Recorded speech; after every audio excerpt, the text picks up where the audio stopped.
Well, hello, everybody. Hello to my subscribers, my followers, my viewers from afar and near. My name is Brett with Anvil Music and Media. I appreciate you for joining me today. If you don't already know it, this is a pre-recorded video, so I still want you to engage in the chat. Drop those chat comments. Let me know how you've been doing. And we're going to get right into the video. I'm going to be right back, by the way. I'm not going to be gone very long. But this video, we're going to talk about several different things. Now, Apple as a company, of course, has done amazing things. They've done just futuristic things since their birth, and their inception or conception back in the 80s. And Steve Jobs was clearly on a mission to make Apple special. You just can tell by the products that we use today.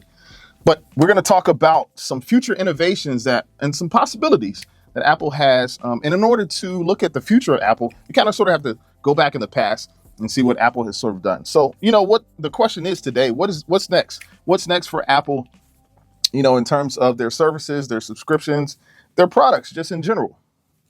We've got to dive into that. And I want to talk about that today. I'm going to do some wild predictions, some bold moves, some challenges that Apple face going forward. And so firstly, I'm going to talk about the possibility of all Apple products becoming portless.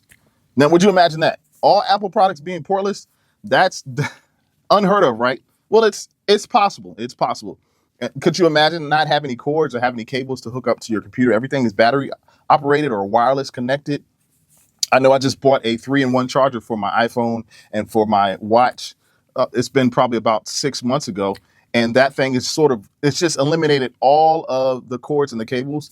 And so that would be sort of cool to have a portless Mac or a portless iPhone. Everything is just wirelessly connected. The second thing I want to talk about today is basically I want to talk about Apple's future search engine. Now, this could or could not happen. I would love for it to happen. They're sort of behind, right? Because Google is sort of the clear winner, or they're they're out in front in terms of search engines, right? Google is just, everybody Googles, right? But with the introduction of AI, we've got to see if Apple is going to surpass, and we'll see. And we've talked about some things as far as Siri goes and the integration with Apple, the AI technology. And Siri's been sort of slow to the tables. Their engineers have not done the greatest in terms of how they've sort of handled Siri's transition. Siri's not my favorite program at all. I've had some followers to say that they use Siri for voice activation for their security in their home systems and for their, if they want a refrigerator, if they want to, check the time or a weather or whatever. So, that's what we're going to talk. And this is going to be a deep dive. We're going to have some wild predictions. I'm telling you, we're going to have some real wild predictions. But, to go back to the history of Apple, now, Steve Jobs was he was specific about how he wanted this company, this brand new company called Apple to be. Like he looked for his company to be basic, but he also wanted it to be innovative in terms of, if you look at how Apple is sculpted, how the products, the hardware of the Apple, your computer, your iPhone, it's very sleek. It looks like really nice. And even in terms of like the innovations of the software, like it's so user friendly. This was something that was very purposeful. I believe that Steve Jobs, he had a purpose in making sure the products were easy to use. Not that we had to have some 15 different degrees to be able to have to program and, we didn't have to do any of that, right? But his ultimate goal, I believe Steve Jobs, he wasn't necessarily in the computer business, and Apple isn't in the computer business like some or most would think. Apple is actually in the business of acquiring customers. And that's why it's hit 3 trillion in revenue, or 3 trillion in terms of being a company that's a lot of money, right? $3 trillion is a lot of money that Apple is sort of worth. So Apple is definitely has been about acquiring each customer, a customer at a time. And so we want to dive in really deep into, what are the challenges that Apple faces? Now, of course, we've got competition. Apple has competition coming on. The AI space is ever changing. It's always growing. And Apple they've been coasting for the past 20 years, right? Product after product, releasing iPhone after iPhone. How many more iPhones can we have out there? How many more cameras can you put on the iPhone? Many more ways can you construct a camera on the iPhone. I don't know. But it's going to be interesting to see. It's also a possibility that Apple could be purchasing some other not countries, some other companies like such as Netflix. Could we see that? Could we also see home robots? So these are some of the things. But let me get firstly into what I wanted to talk about: Apple being or creating a computer or an iPhone that is portless, without ports. So the history of ports is, Apple, of course, they started with, well, as far as I can remember, they started with the FireWire cable. And I actually bought a FireWire cable. I had a FireWire 400 cable that I needed to. I was trying to get some information from my external hard drive. One of my first external hard drives. I had some photos and some files in it, and I ended up buying it. And it's probably like 15 years old. So I had to get, of course, I had to get the cable that converted that goes from FireWire to USB. Now, it didn't even go from FireWire. I think it's FireWire 400 to FireWire 800 and then to USB, however the connection is. But the point is, the evolution of cables is almost coming to a point where we're not going to necessarily need any more cables. Wouldn't that be amazing? Like, you wouldn't have to charge your battery. And it's not so far from the future, right? Because we have cars out there that are generated, the batteries get their power from it's an electric or from the sunlight. So, some of these things we can sort of see towards the future. Now, the portless, it's sort of interesting, right? For years we had a headphone jack, and I was one of the people that I was sort of like interested, like, okay, what is Apple going to do with this headphone jack when they get rid of it? Like, how? Like, what are we gonna? Not what Apple's gonna do. What am I gonna do? Right? No headphone jack. Well, guess what happened? The headphone jack disappeared. That's gone. Now the USB-A. That's gone. So now we're into the USB-C, and now even the latest iPhones, they're flirting with the possibility of dropping down to 0 ports, no ports at all.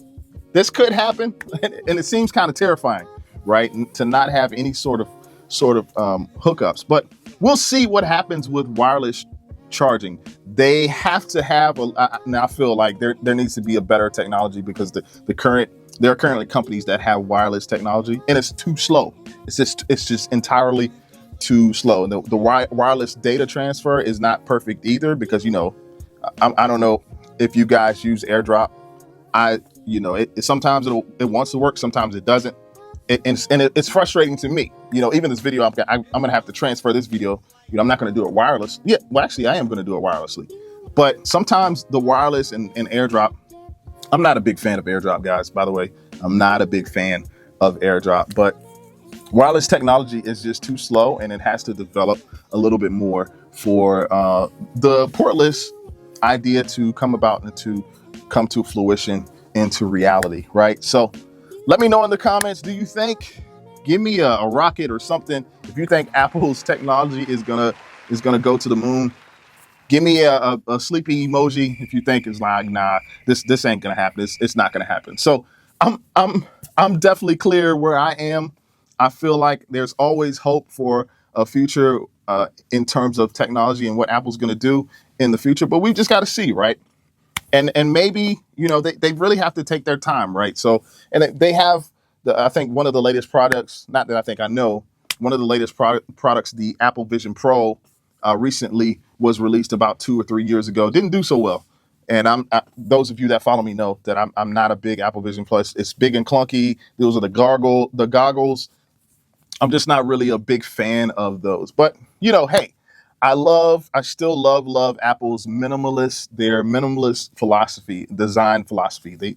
They don't have too much going on, and the things that it can do is still amazing. So we'll see if we become a portless society, and we're actually closer than you think we are. So the second thing I want to talk about is the possibility of Apple having its own search engine. Now I know what you're saying.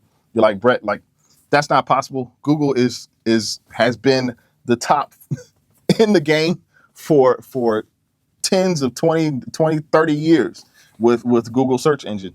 And that's true. But That would be a really big move, right? That would be a really big move to have for Apple to have its own search engine. What do you guys think it would be called? Let me know in the comments. But did you know right now, today, Google pays Apple billions of dollars just to have its search engine a part of Apple's ecosystem? Did you know that? So billions of dollars? So you mean to tell me if they're paying billions of dollars, how much is Google making?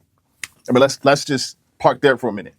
If Google is paying Apple did I say million? No, billions of dollars. I don't know if I said that. Rewind the tape.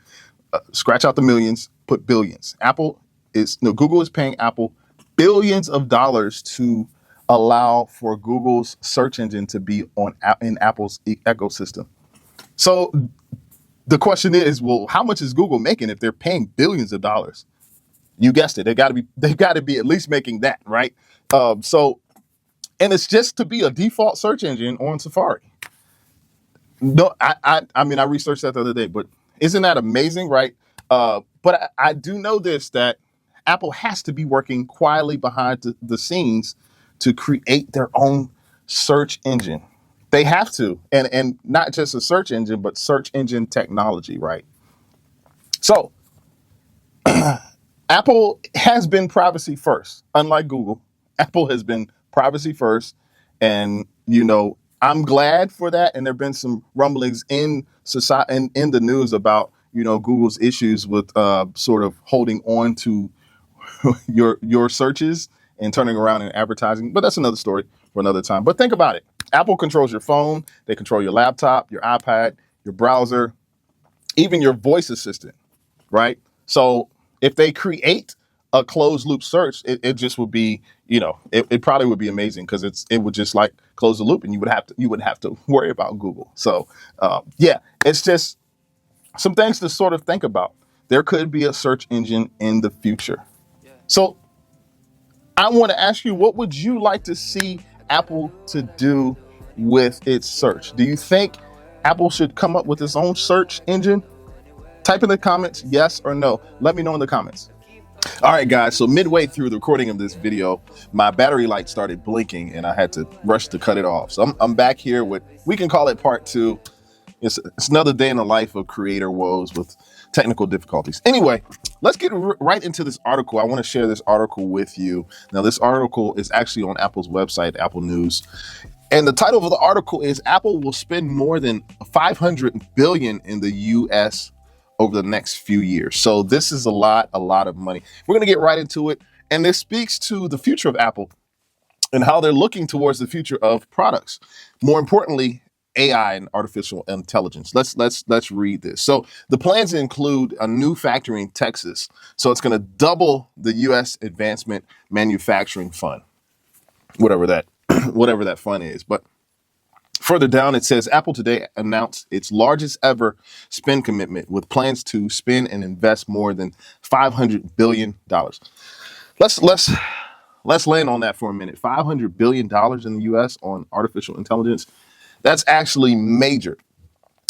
I'm pretty sure a lot of their manufacturing is probably overseas, but in the U.S. alone, this is like a major feat. So, there was a lot of deals in the background that were being done. So it talks about American innovation and high advanced skilled manufacturing that will support a wide range of initiatives that focus on artificial intelligence. Obviously. And they're saying we're bullish on the future of American innovation. And we're proud to build on our long-standing U.S. investments to $500 billion of commitments to our country's future. And this is very intentional, guys, very intentional. And it's going to be homegrown here in the U.S.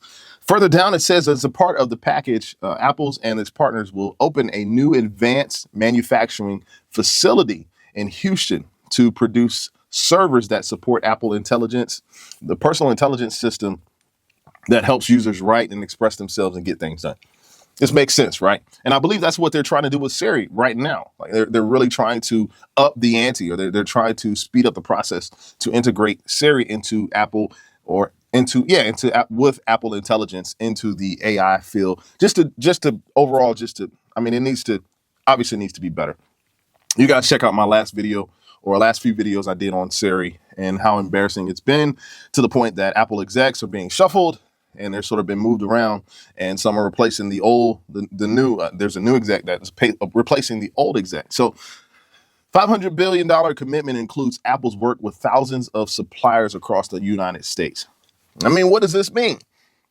This means there's going to be integration into the ecosystem. Now, I feel like Apple's ecosystem is by far one of the most important advances in technology. The ability to be able to talk between your computer and your iPhone and your iWatch.